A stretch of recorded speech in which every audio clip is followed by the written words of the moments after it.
I love that image of a skateboarding homeschooling group because when I was growing up, there was a stereotype of homeschoolers being like highly religious Christian kids because those were the families that were very vocal about it and also willing to put in the effort to figure it out. And so I'm curious now if there is a different image of unschooling or homeschooling than maybe people are familiar with or has been projected out into the culture before. Yeah, I think this is one of those lingering stereotypes that, for some reason, doesn't seem to go away despite evidence to the contrary. I mean, the history of the modern homeschooling movement shows that homeschooling began on the liberal left. It was hippie communes in the late 1960s and early 1970s of kind of this anti-establishment families that didn't want to send their kids to school and were raising and educating them themselves. So it started there, and then it grew through the religious right, through conservatives on the right that helped with expanding its numbers and helping it to become legally recognized. But now it's a really sort of bipartisan movement and encompasses all kinds of families for a variety of different reasons. In fact, according to the most recent US Department of Education data from 2016, only 12% of families said that they were choosing homeschooling for religious purposes.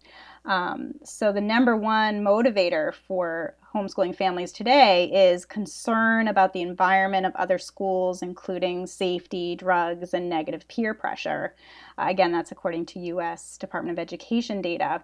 So it's just simply not true that families are choosing homeschooling for religious purposes. There may be religious families who choose to homeschool, but even there, the data show that it's sort of representative of US society as a whole. About two-thirds, for example, about two-thirds, this is according to The Atlantic, two-thirds of Americans identify as Christian, for example, and about two-thirds of homeschoolers also identify as Christian, but they're not necessarily homeschooling for those reasons. It's just, part of what they would indicate as part of their identity. But really, homeschooling is much more reflective today of American society more broadly, but socioeconomically, demographically, geographically, really in every way. One thing I noticed, you know a lot of data about homeschooling, and I'm curious if there's any data about the outcomes of homeschoolers or unschoolers versus people who go through the traditional system. Because I know a lot of people from my generation who consider themselves burnout gifted kids who got the degree, who did what they were supposed to, and it didn't work out the way that they hoped it would.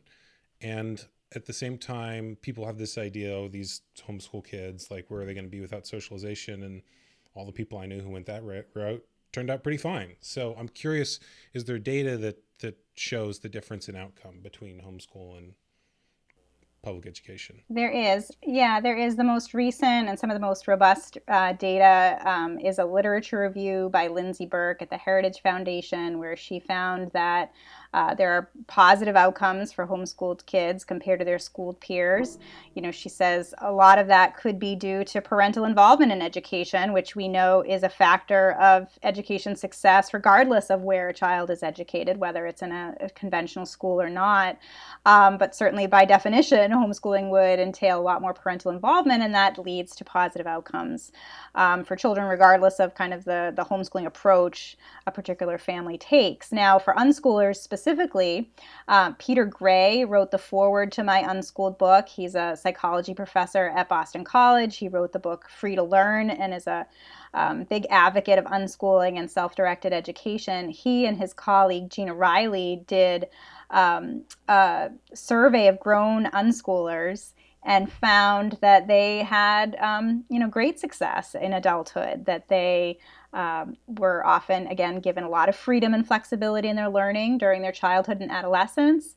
Many of them, if they decided that they were going to head to college, which in this particular sample, most of them did, they took community college classes as adolescents, often in lieu of high school, and were able to accumulate college credits and then transfer those into a four-year university. And they did well in in college or university. They didn't have trouble adapting to a university lifestyle. In fact, some of them said their biggest complaint was that their peers weren't as excited about learning as they were, and that they spent more time with their professors and engaging in kind of independent research with their professors because they really retained that love of learning. And my favorite statistic from Dr. Gray's survey of grown unschoolers is that he found that more than half of these grown unschoolers were working as entrepreneurs in fields that were tied to interests that they began to develop in childhood or adolescence through their unschooling. So just being able to retain a lot of that creativity and ingenuity into adulthood. That is good to hear, and not surprising that people who naturally learn and self-start would go into a profession where they have to learn and self-start. Exactly, yeah, and in a wide range of fields, ranging from kind of STEM fields to more creative fields. He found a lot of variety there. Thank you for listening. If you like this clip, please subscribe and share the show with someone else who would also like it. You can find the Brendon Marotta Show on all major podcast platforms and at brendonmarotta.com/show. Thanks again for listening, and I hope to share more with you in the future.